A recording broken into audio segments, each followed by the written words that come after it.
গত ১১ ফেব্রুয়ারি সামাজিক যোগাযোগ মাধ্যমে জাতীয় নাগরিক পার্টি এনসিপির মুখ্য সমন্বয়ক নাসির উদ্দিন পাটোয়ারি ঢাকা সেনানিবাসে গ্রেফতার হয়েছেন শীর্ষক একটি দাবি প্রচার করা হয়।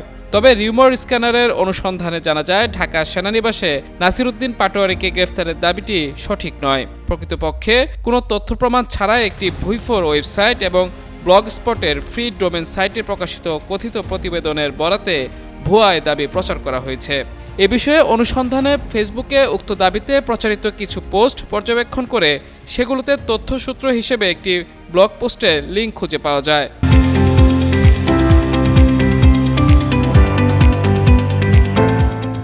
রিউমার স্ক্যানারের বিশ্লেষণে জানা যায় ওই সাইটটি একটি ভুইফোর সাইট।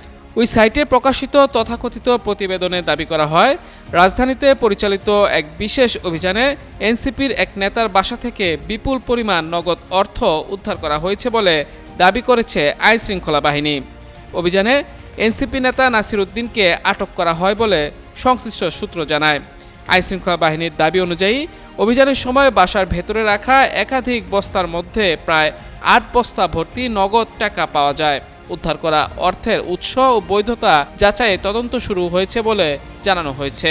ওই কথিত প্রতিবেদনে এনসিপি নেতা নাসির উদ্দিন পাটোয়ারির বাসায় মিলল ৪ বস্তা ভর্তি টাকা। শেষ রক্ষার হলো না শিরোনামের একটি ছবিও দেখা যায়।